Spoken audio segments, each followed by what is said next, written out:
de paz, que ao despertar de um novo homem nos induz. Te conclama, irmão, de última hora, a ingressar nesta seara de luz. Te conclama, irmão, de última hora, é agora. Meus mais novos amigos aqui de Cabo Frio, boa noite para nós.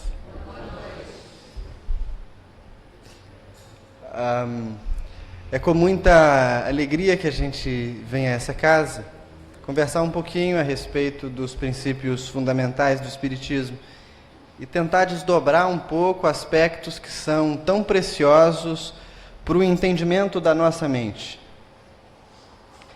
E o tema vícios e virtudes, ele é incrivelmente pertinente no momento que a gente tem vivido, não porque nós pensamos numa temática específica ou num vício qualquer. Na verdade, todos os transtornos que nós vivemos fora de nós, nada mais são do que a representação daquilo que nos habita o interior. Talvez seja muito fácil compreender isso a partir de algum tipo de viagem New Age, espiritualista, repleta de misticismo. Não é o caso. Na verdade, pensar no mundo de dentro como o mundo de fora é a chave para que a nossa percepção da realidade mude e sejamos capazes, então, de transformar sofrimento em bem-aventurança. Porque, vejam só, eu não conheço pessoalmente nenhum de vocês, assim como vocês também não me conhecem. No entanto, eu seria capaz de afirmar que cada um nessa sala, ou aqui do lado de fora, o que nos assiste, vive algum tipo de sofrimento. Vive algum tipo de incômodo. Ainda que a sua vida seja incrivelmente maravilhosa, você não está imune a eventualmente acabar a luz elétrica da sua casa e ter que tomar um banho gelado no frio. Você não está imune a não ter vaga para você perto do seu trabalho, não está imune a uma gripe, a um bicho de pé, uma mordida de cachorro, não está imune à violência. Você, enfim, não está imune a esses sofrimentos mundanos mais básicos. Assim como também não está imune àqueles sofrimentos mais profundos. Não estamos imunes à perda de entes queridos, não estamos imunes a doenças que possam vir nos tomar a saúde, não estamos imunes a situações adversas que podem testar a nossa resistência, a nossa fé, a nossa esperança, a nossa coragem no bem. Todos esses quadros de sofrimento, de dor, compõem esse grande conjunto de experiências que o ser humano vive sobre a Terra. E bem, o fato da nossa existência ser incrivelmente frágil não pressupõe necessariamente que daí tenha de vir sofrimento. E aí está o ponto, então, de toda a prática religiosa. Porque, bem, se a nossa vida é uma vida que já está no pacote passar por tudo isso, a pergunta que deve ser feita no silêncio das nossas meditações é: por que eu sofro com isso que passou? Por que isso me machuca tanto? E a partir da resposta, qual o sentido disso tudo? Você pode entender que não tem sentido nenhum, é um caminho, e aí você se torna materialista, se torna agnóstico, ou se torna nihilista, buscando apenas o prazer a qualquer custo. É um caminho? É. Mas não é capaz de te entregar a felicidade também. Talvez te entregue uma curta felicidade por algum tempo, ou uma grande felicidade por pouquinho tempo, mas não vai te dar tantos arrobos de alegria.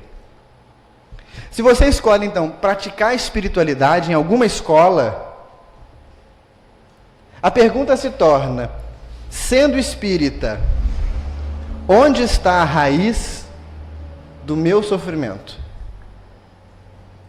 No manual do Espiritismo, onde está escrito,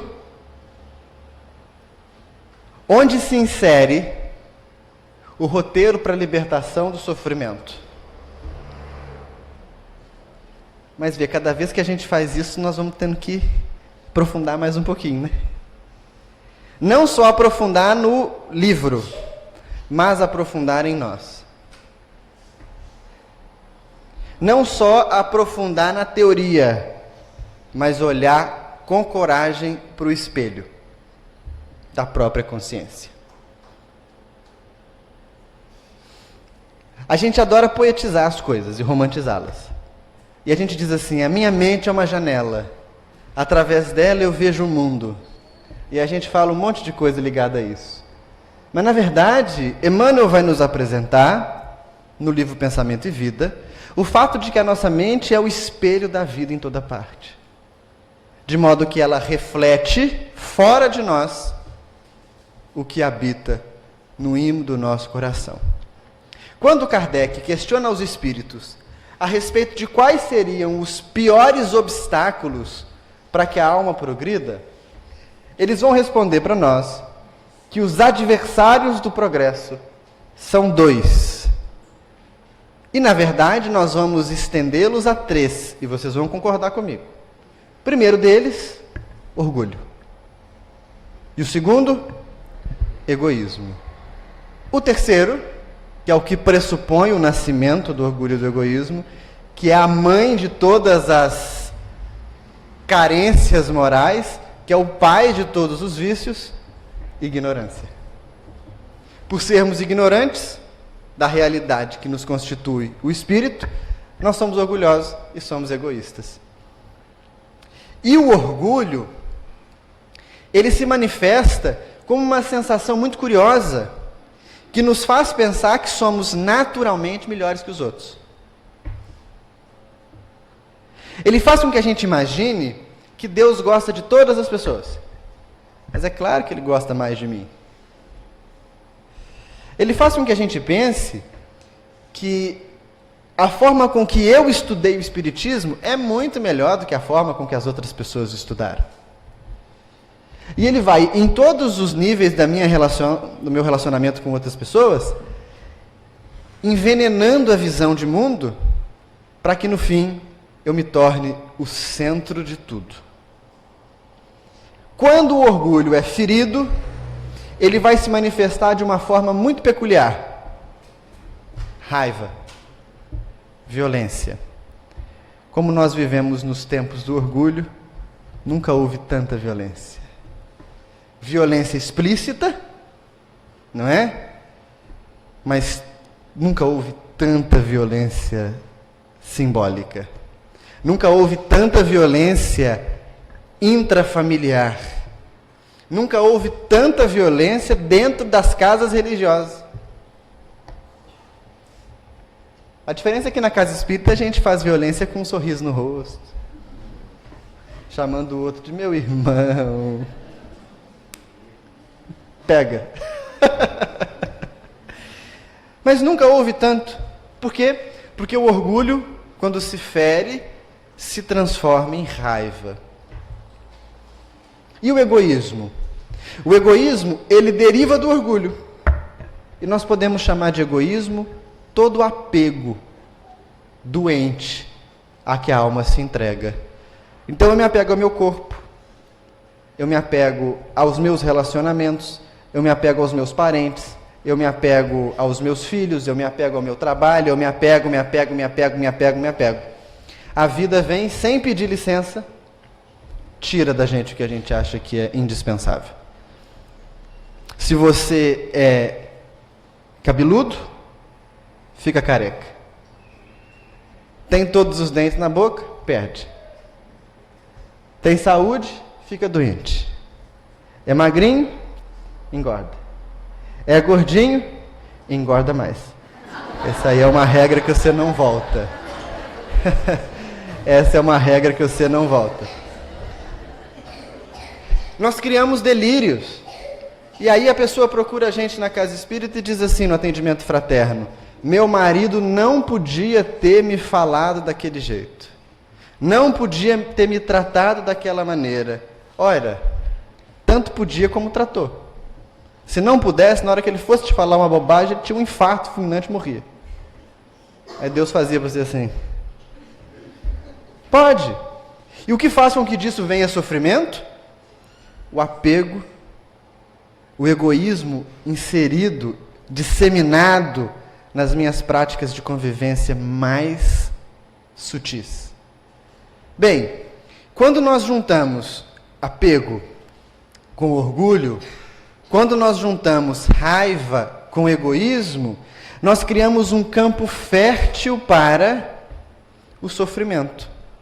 Porque as nossas experiências passadas, aquilo que o Espiritismo vai tratar como sendo causa e efeito, ou como sendo expiação, e que os orientais vão chamar de karma, uma palavra muito apropriada, porque karma, na verdade, significa ação. As nossas ações passadas são como sementes.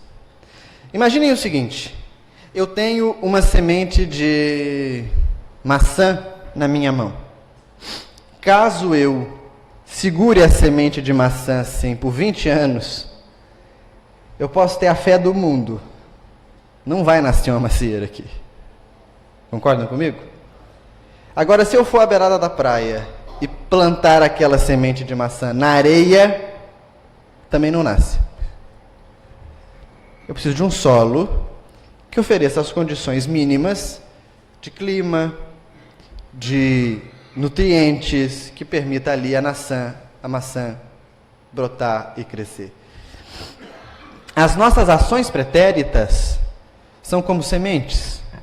E a nossa conduta diária é como solo. Trazemos no alforje de outras existências sementes de ações virtuosas e sementes de ações perversas. Quando a nossa conduta põe em movimento a engrenagem da convivência, estamos preparando o solo. Se o que marca a conduta habitual é orgulho, egoísmo e ignorância, o solo é propício para que floresçam aquelas sementes das ações negativas. Portanto, num cenário de má conduta, o que vem à tona? Sofrimento. Se eu trago as sementes da má conduta, mas tenho uma vida atual retificada, o solo não é fértil para aquela semente. Então eu passo um arranhão ou outro. Brota uma, mas não chega a dar fruto. E se eu trago a boa semente e jogo na boa terra, eu tenho o bom fruto. O que nós precisamos perceber é que, via de regra, nós entendemos como vício e como virtude coisas que, em absoluto, não têm relação com os mesmos. E eu digo assim, então: o vício é a drogadição, o vício é o alcoolismo, o vício é a sexolatria, o vício é a gula, o vício é a fofoca. Fofoca é um vício social, né? Esse é um vício. O vício é qualquer coisa que eu queira dizer que é vício. Não. Todo vício ou comportamento vicioso se radica em orgulho, egoísmo e ignorância. Quando eu olho para um indivíduo que se fixou numa expressão viciosa, aquilo ali é uma porta de saída. O problema não é o ato em si, é o que alimenta o ato. Por que eu estou dizendo isso? É claro que nós precisamos de clínicas para tratamento de pessoas que são dependentes químicas, e nós não podemos achar que vamos conseguir tratá-las com perfeição simplesmente assistindo palestras públicas na casa espírita. Compreendo isso e acredito que vocês também. A questão, no entanto, é que se o vício é uma coisa externa, eu sempre procuro um culpado pelo vício. Então veja só, nós vivemos um período no nosso país que é fecundo em oportunidades de estudo. Quando nós observamos, por exemplo, a situação da nossa classe política, o que nos causa uma tremedeira interna, em alguns casos, né? E bem, nós somos muito rápidos em julgar, condenar e indicar pena para esse ou para aquele político. Mas muito raramente observamos que a questão não é o sujeito, o ponto não é o indivíduo em si, o nosso adversário não é o vermelho nem o azul. Nosso adversário é a ignorância. Nosso adversário é o orgulho. Nosso adversário é o egoísmo.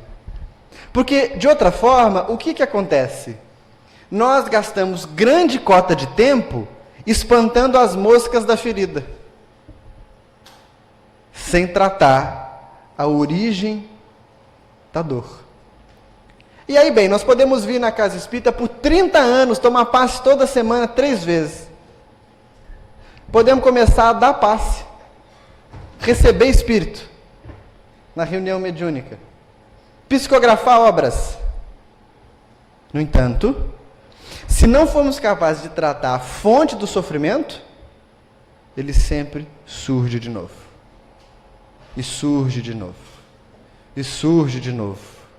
E de novo, e de novo, e de novo, e de novo, e de novo.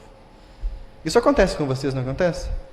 Às vezes a gente para e pensa assim, o que eu estou fazendo da minha vida? De que a casa espírita está valendo para mim? O que eu estou mudando?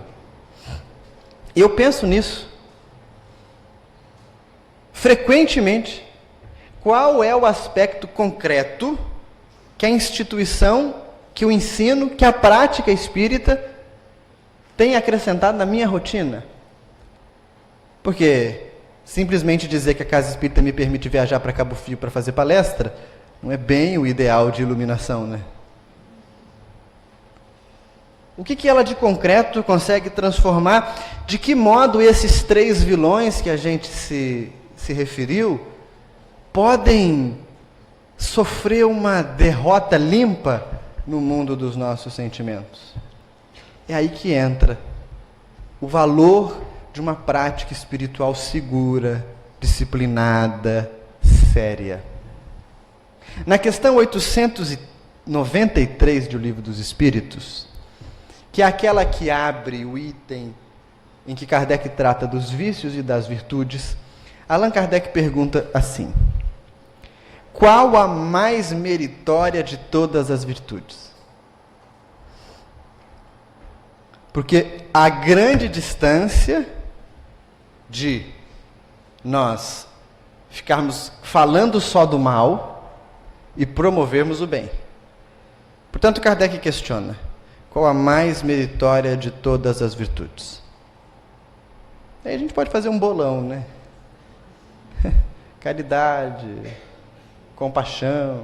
Compaixão está mais na moda falar compaixão. Compaixão, paciência. Mas nós temos que entender a estrutura da resposta dos Espíritos. Porque eles dizem assim: toda virtude tem seu mérito próprio, porque todas indicam progresso na senda do bem. Isso aqui é fundamental da gente entender. E é inclusive fundamental para a gente entender sem precisar distorcer a nossa mente. Porque a gente olha o Chico, né? O Chico era uma mãe de todas as pessoas. Era um doce.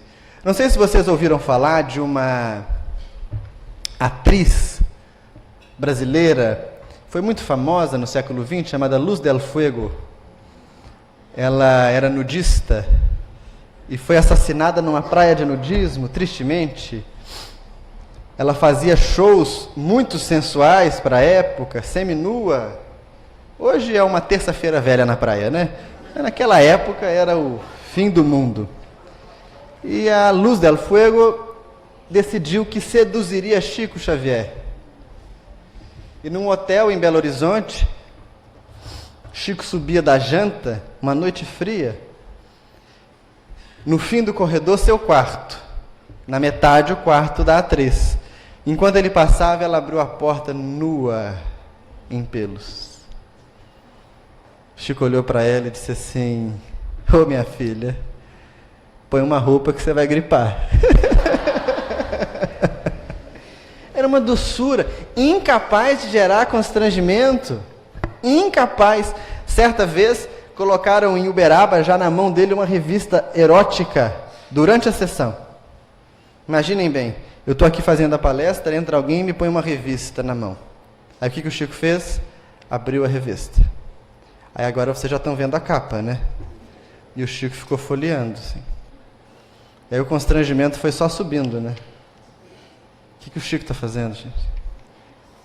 Quando ele terminou, mandou chamar a pessoa, devolveu para ela e diz assim: como são bonitas as coisas que Deus faz, né, meu filho? Olha, é uma nova visão, portanto uma doçura quase ilimitada. O problema é que o Vinícius não é doce assim. Na verdade, o Vinícius é bem menos doce. Bem menos afável do que Chico era. E aí, se a minha visão não está clara, para perceber que todas as virtudes são meritórias, eu entendo que eu tenho que deformar minha personalidade para virar o Chico. Aí eu fico um Chico postiço, fingido. Eu crio a aparência da santidade. O sujeito vai fazer prece na casa espírita, fala alto igual vendedor de gás. Vai fazer prece na casa espírita, Senhor Jesus. O que é isso? Distorção de mente. Não tem razão nenhuma para ser desse jeito. Mas eu acho que eu tenho que parecer daquela forma. Você tem um gênio mais firme, acha que precisa se tornar uma gelatina. É disciplinado, acha que tem que se tornar excessivamente afetuoso. Todas essas coisas são desvio de mente. Porque, na verdade, no plano divino, toda virtude coopera com Deus. Paulo, numa de suas epístolas, escreve assim: irei ter convosco em breve. Quereis que eu vá com o chicote ou com a mansidão? Simples assim. Porque Paulo era rígido.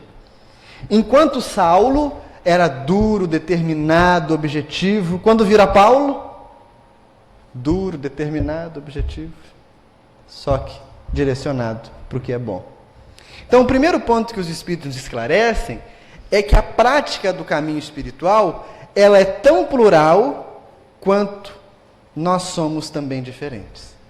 Cada um aqui tem a sua própria tonalidade de mente, tem a sua própria percepção do mundo. E os ensinamentos do Evangelho, ou melhor, os ensinamentos do Cristo, eles tendem a criar conexão com a sua personalidade, tornando você cada vez mais apto a promover o que é bom. E esse é o caminho do desenvolvimento espiritual. Pouco importando se você tem uma crença determinada. Há um livro curioso chamado Livro de Saint Michel. Não sei se alguém aqui já o leu. É a história de um médico que tinha raiva de Deus porque a esposa havia morrido.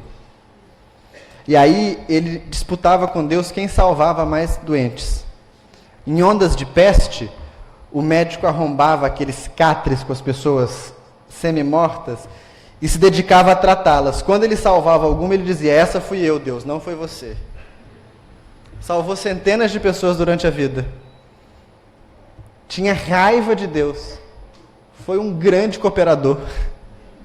Entendem? A virtude não precisa parecer aquela virtude santificada que a gente vê no altar de uma igreja. Nem precisa ter forma diáfana, vazia. Muito pelo contrário, nós temos que ter sabor. E eu não sei se vocês conheceram Arnaldo Rocha, que foi marido de Meimei. Arnaldo era uma pessoa incrível. Eu não o conheci pessoalmente, mas ele era um mineiro, bravo, bravo, era um leão sem dente, né? Porque se tornou muito próximo ao Chico. E Emmanuel teria dito a Arnaldo: Arnaldo, a voz que comandou na história a morte de milhares de pessoas deve agora cooperar com o Cristo para a elevação das almas. Quando ele assume a tarefa, sobretudo do diálogo espiritual. E Arnaldo era um rojão. Certa vez, num congresso, eles fizeram uns quadros do Chico, assim, ó. E o Arnaldo, um senhor, já mais de 70 anos, vai falar no congresso. Começa a dizer, de repente ele olha o quadro. E ele diz assim: minha gente, me desculpa. Quem que pintou aquele quadro ali? Que coisa horrorosa. Que quadro feio. E ele tinha a voz grave, assim, fumava muito. Que quadro horroroso. Ele chamava o Chico de gostosura, porque dizia que o Chico era uma gostosura mesmo. Gostosura é detestar isso. Não tem nada a ver com ele. E era um grande cooperador do bem. Uma vez perguntaram para ele: ô Arnaldo, e essa história que o povo diz que o Chico é a reencarnação de Kardec? O que você acha? Você que conviveu com o Chico tanto tempo. A maior imbecilidade que eu já ouvi.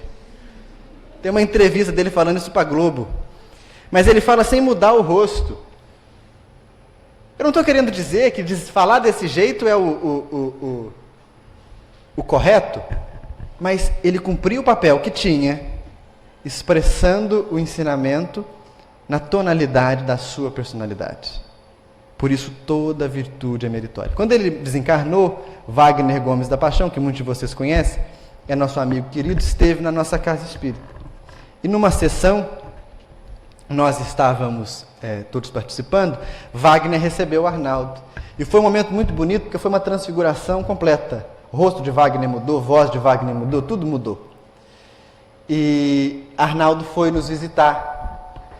E Arnaldo, quando incorporou, levantou Wagner da cadeira, olhou para mim e disse assim: meu filho,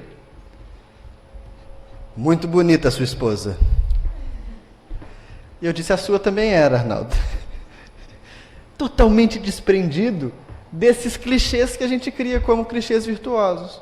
Portanto, a obra que te cabe desempenhar no exercício da virtude é aquela que você tem condição de desempenhar agora. Isso é primordial.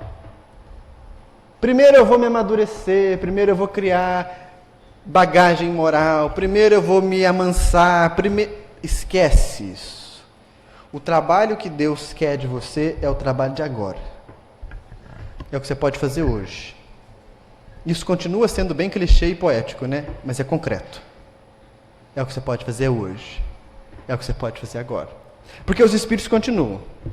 A virtude, sempre que há resistência voluntária ao arrastamento dos maus pendores. Sempre que nós conseguimos direcionar o pensamento para romper com as atitudes que causam sofrimento aos outros, exercício de virtude. Quando o policial sai de casa e consegue fazer a sua patrulha com dignidade, consegue zelar pela vida da comunidade, prende o malfeitor, prende o agressor e zela pela vida comum, ele está praticando virtude. Assim como o padeiro, quando acorda de madrugada e vai fazer o pão, e faz o pão com higiene para que a comunidade possa dele se valer, ele está praticando virtude.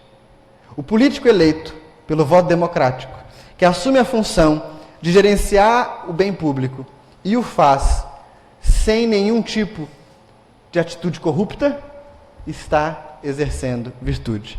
Percebem como que dá para você então transmitir, transplantar o seu espaço de prática espiritual para a sua vida comum? Tem gente que diz assim, ó, domingo, né? Hoje é domingo. O que tem domingo? Domingo é dia de ver Deus. Então eu chego perto da hora do centro, que é às 18 horas, ponho uma roupa de ver Deus, perfume, lavo o cabelo, vou para a casa espírita, sento lá, tomo o meu passe para começar a semana suave. Não é? Pego o que eu posso pegar aqui, saio e volto para a minha rotina comum. Isso não existe. Quer dizer, existe porque a gente faz, né? Mas do ponto de vista do amadurecimento espiritual, ocupa um espaço muito pequeno. Porque a prática verdadeira é aquela que consegue integrar o ensinamento espiritual com a rotina diária. E aí, se você exerce qualquer função com zelo, de modo que você se afaste dos maus pendores, isso é da parte do plano divino, exercício de virtude. Ainda que você não dê o nome de virtude. Percebem? Dá para ter uma ideia? Porque se eu não fizer desse jeito, eu vou viver uma espiritualidade tão alienante que só vai me permitir, numa semana estressada, 1h30 de relaxamento, um passe, meio abanado, para que eu volte para casa e continue sendo a mesmíssima pessoa. E aí, daqui a 20 anos, eu olho para trás e percebo, nossa, 20 anos que eu não falto uma reunião, mas continuo sendo o mesmo cretino.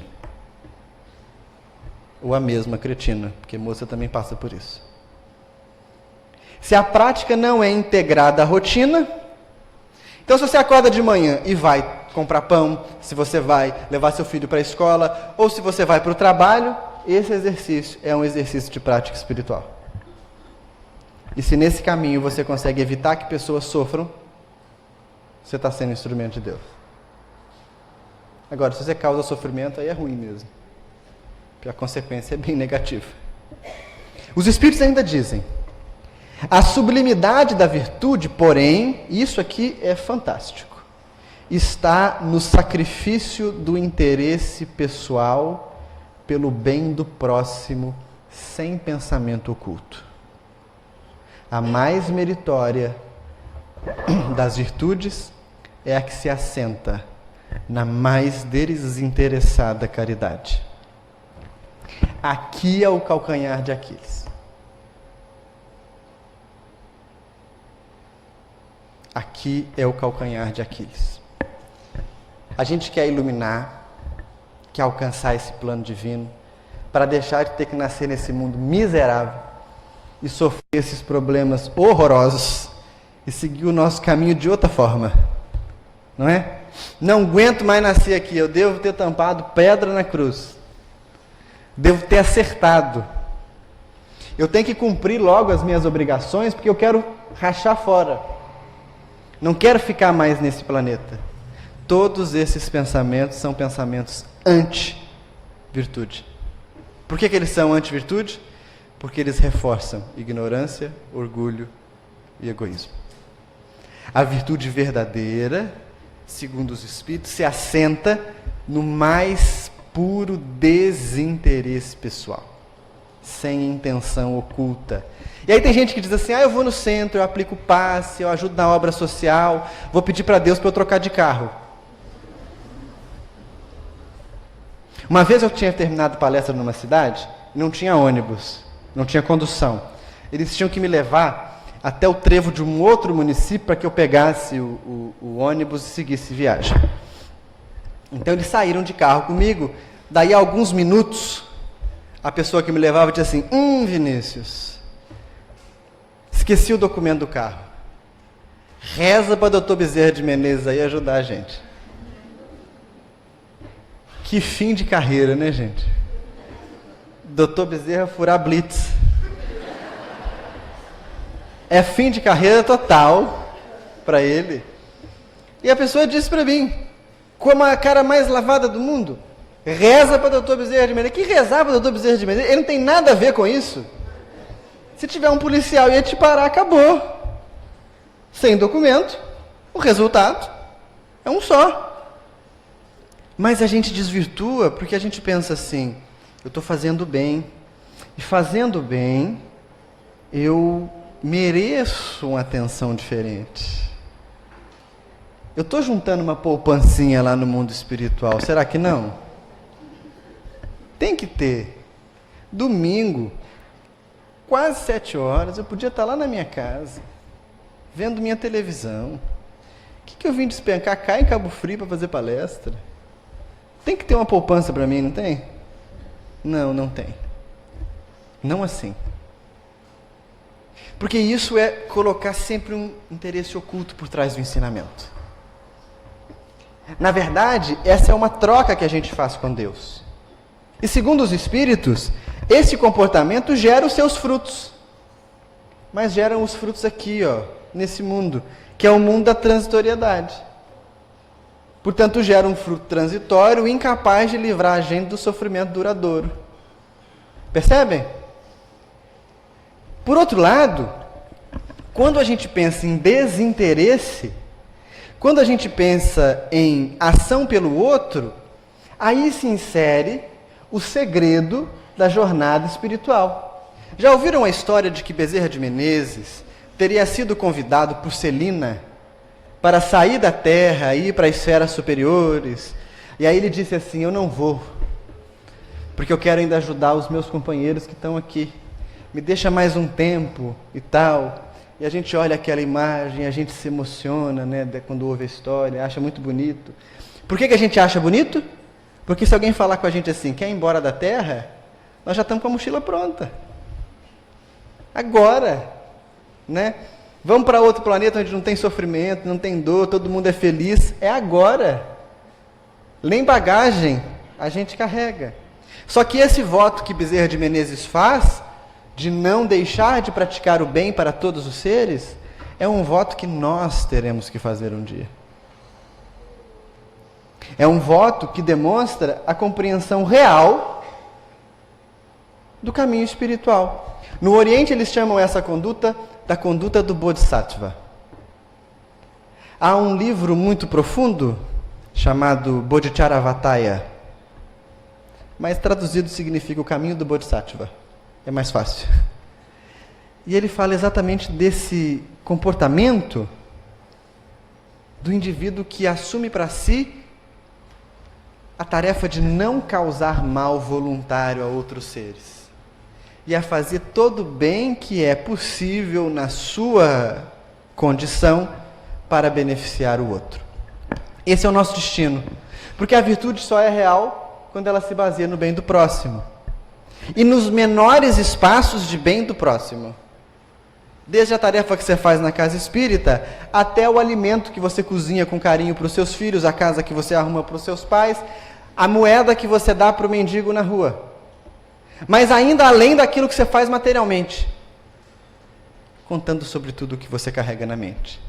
Certa vez em Juiz de Fora, não sei se vocês conhecem Juiz de Fora, tem uma característica muito interessante no centro da cidade, que são galerias. Então você anda todo o centro de Juiz de Fora sem precisar contornar as ruas, você passa por debaixo dos prédios.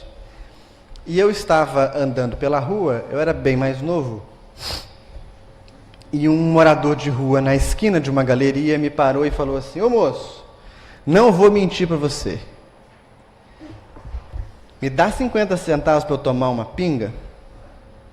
Eu achei aquilo na época muito ultrajante. E eu falei com ele: olha, se você tivesse mentido para mim, eu te dava. Mas como você não mentiu, para pinga eu não dou dinheiro. E segui meu caminho. Mas segui pensando naquele homem. E pensando com raiva. Eu pensei, que abuso. Eu não tenho dinheiro quase para mim. Na época eu estava estudando, passando um aperto danado. E fui ali, discutindo com o homem em pensamento. O amigo espiritual Ivon, que tem sido nosso benfeitor desde o começo da prática da mediunidade, então apareceu. E os espíritos, quando aparecem, nunca sabem de nada. Eu acho que isso é um recurso pedagógico. Eles sempre perguntam assim: o que está acontecendo?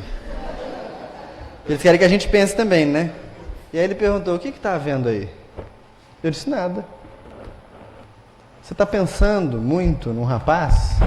Aí foi o gatilho, né? Porque aí eu mentalmente falei com ele: é um absurdo, chorei todas as minhas pitangas. E aí o Ivon me disse assim: você deu dinheiro?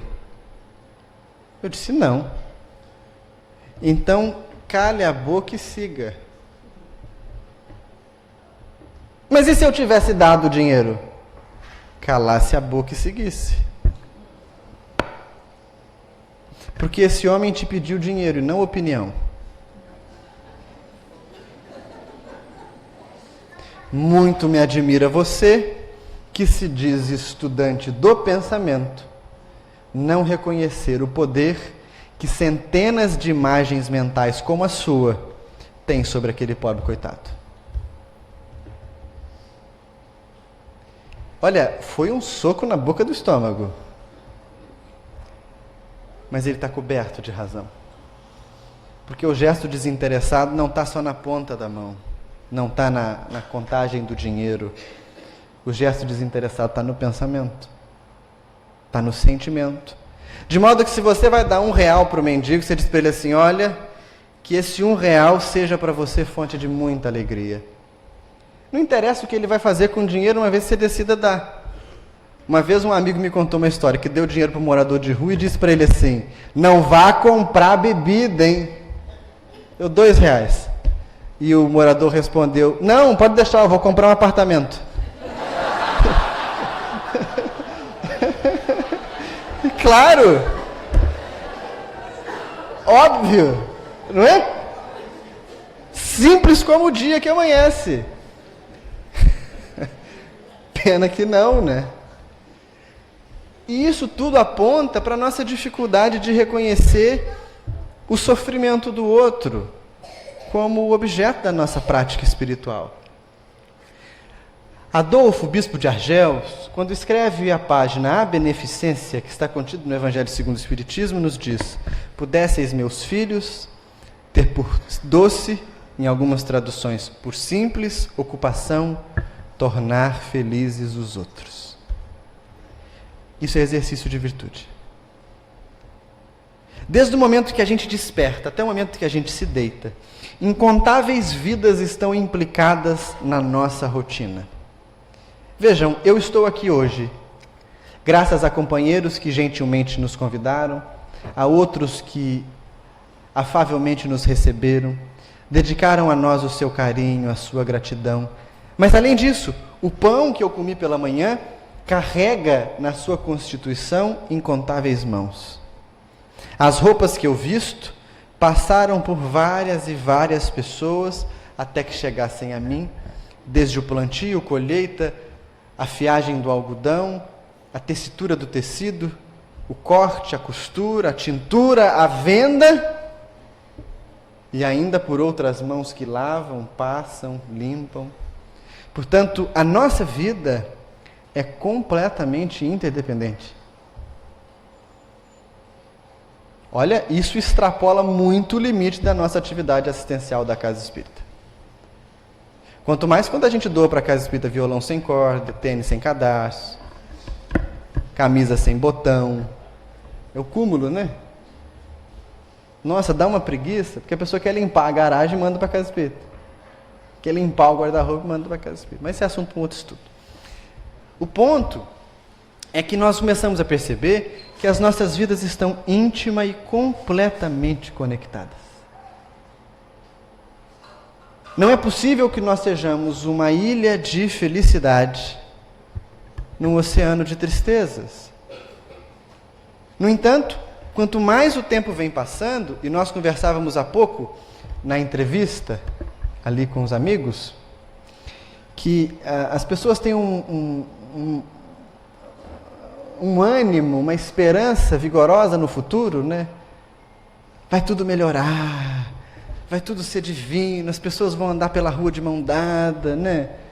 Todo mundo feliz, borboletas voando. E na verdade esse futuro é ilusório, porque não existe futuro dissociado de presente, e o nosso presente é cada vez mais autocentrado. Com exceção de alguns poucos de nós, ou alguns poucos que nós conhecemos, a maioria dos indivíduos vive cada vez mais isolado em si mesmo, rompendo essa percepção da interdependência. Portanto, hoje é muito simples comemorar a morte de quem seja. Quando nós percebemos a vida que levamos nas redes sociais, é algo assustador, porque a violência não se justifica em nenhum cenário. No entanto, muitos companheiros comemoram a morte deste ou daquele, desta ou daquela, ou fazem falas de ordem agressivas e perigosas, o que demonstra total incompatibilidade com o pensamento do Cristo, e com o exercício da virtude. Se nós não conseguirmos sair do castelo do eu, do ego, do autocentramento, do castelo ilusório dessa personalidade, não há virtude que se sustente. Portanto, o momento de agora não é tanto o momento de nós gastarmos tempo e recurso com obras grandiosas. Não é o tempo de nós nos preocuparmos em agir como os polemistas espíritas faziam lá no início do século XX, indo a debates, nem também adotarmos a postura dos bons vivants, promovendo eventos suntuosos, com palestrantes inacessíveis, repletos de ciúme, inveja e um tanto de porcaria que vem junto. É momento de nós nos desarmarmos, entendem? É momento de nós descermos a um espaço de convivência comum, uns para os outros, desarmados simplesmente como seres humanos. É momento de nós transformarmos as nossas casas espíritas em laboratórios da mente e das emoções, onde a gente possa, sem receio, olhar para essas limitações que estão dentro de mim, olhar para esses equívocos que eu repito tantas e tantas vezes, sem medo de ser julgado e com a certeza de encontrar apoio. Porque nós hoje discutimos o vício disso ou daquilo, o excesso, discutimos o mau comportamento, discutimos a dor, discutimos, mas não chegamos na questão central. E a questão central é: somos seres transitórios. Você está muito bonito hoje, muito lindo, muito linda, e você vai morrer daqui a pouco. E depois que você morrer, todas essas brigas e perrengues que você construiu aqui ficarão unicamente na sua memória. Vinícius, mas eu tenho 20 anos. Tá, que você morra daqui a 60. Ainda é daqui a pouco. Nós temos que compreender que esse mundo é um acessório do processo de amadurecimento. E que nós estamos aqui para somar na vida uns dos outros. Aí a virtude ganha o seu caráter real. E aí a nossa prática espiritual descansa no mundo, na realidade. Esse é o caminho espírita. Vocês entendem? Sim, esse é o caminho espírita. É um caminho desarmado. É um caminho que não quer parecer o que não é. É um caminho que olha para a mente, estuda com a mente e aprende com ela. Se você já identifica dentro do seu pensamento um vício muito terrível que te maltrata, usa ele como assoalho para começar a sua caminhada. Se você percebe uma falha de caráter que te incomoda, usa ela como sua instrutora. Observa o que ela causa, vê quantas pessoas ela é capaz de ferir. Parte dali reconhecendo que você não é absolutamente diferente das outras pessoas. Na verdade, as dores que doem em Minas, doem no Rio. E doem em São Paulo, e doem em Brasília, e doem em qualquer lugar do mundo. Olha para isso. Seja você. E nesse ato de sermos nós, munidos de desinteresse e vontade de praticar a virtude, é aí que o Cristo se encontra com a nossa alma. E o Cristo, quando se encontra com a nossa alma, é um casamento. É o noivo e a noiva. O noivo, o pensamento elevado. A noiva, nossa alma e nosso sentimento. Quando Cristo se encontra com ela, há uma grande festa e um incrível casamento. Esse é o momento em que a gente começa a cumprir a nossa tarefa.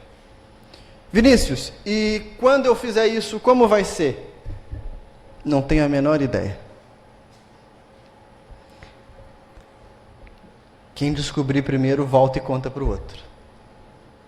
Porque, na verdade, nós estamos fartos, cheios de indivíduos que nos apontam caminhos. extremamente carentes daqueles que caminharam. Que caminharam o próprio caminho que ensinavam.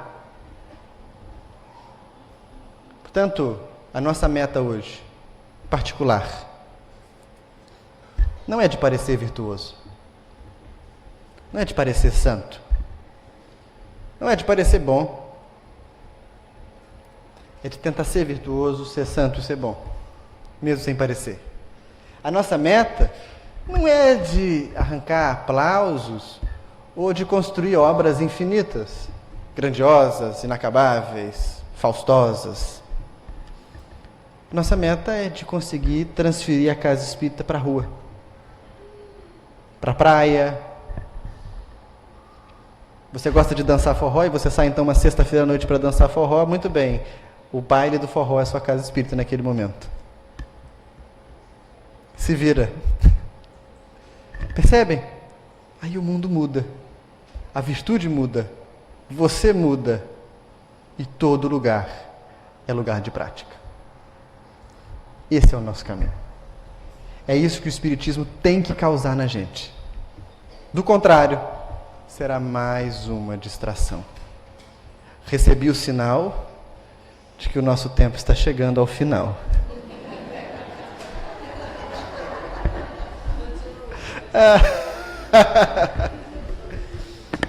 Eu não tenho pretensões de grandes conceitos, além desse, que é um conceito central. Somos transitórios e existimos para promover felicidade um dos outros. Onde faltar a virtude, abundará o vício. Onde faltar em nós compaixão, sobrará egoísmo. A tarefa é incrivelmente simples, meus amigos. Unicamente diz respeito à nossa capacidade de promover felicidade para os outros. Na dúvida, faz o bem. Confuso, auxilia. Em qualquer circunstância, a qualquer tempo, esse é o caminho. É o único caminho. Os outros são meio paliativos. Eu agradeço muito o carinho de vocês, que nos ouviram aí por quase 1 hora, com muita atenção e, por que não dizer também compaixão, né? Caso estejam passeando por Juiz de Fora, vai ser um prazer recebê-los na nossa Primavera, a casinha em que nós trabalhamos. Nós psicografamos 2 obras e todo o recurso dessas obras é destinado para a manutenção da atividade assistencial das casas. E a Carol colocou ali fora uma banquinha com os livros. Eu tenho um horário muito curto agora, porque eu ainda volto para Juiz de Fora hoje. E amanhã cedinho eu saio para Belo Horizonte para trabalhar. Mas eu acho que nós dispomos aí de 30 minutos depois da palestra, caso alguém que adquiriu a obra queira conversar, ou quem não adquiriu queira conversar comigo, ou queira que eu faça uma dedicatória ou algo assim, nós temos aí 30 minutos que a gente consegue conversar mais uma vez com os companheiros.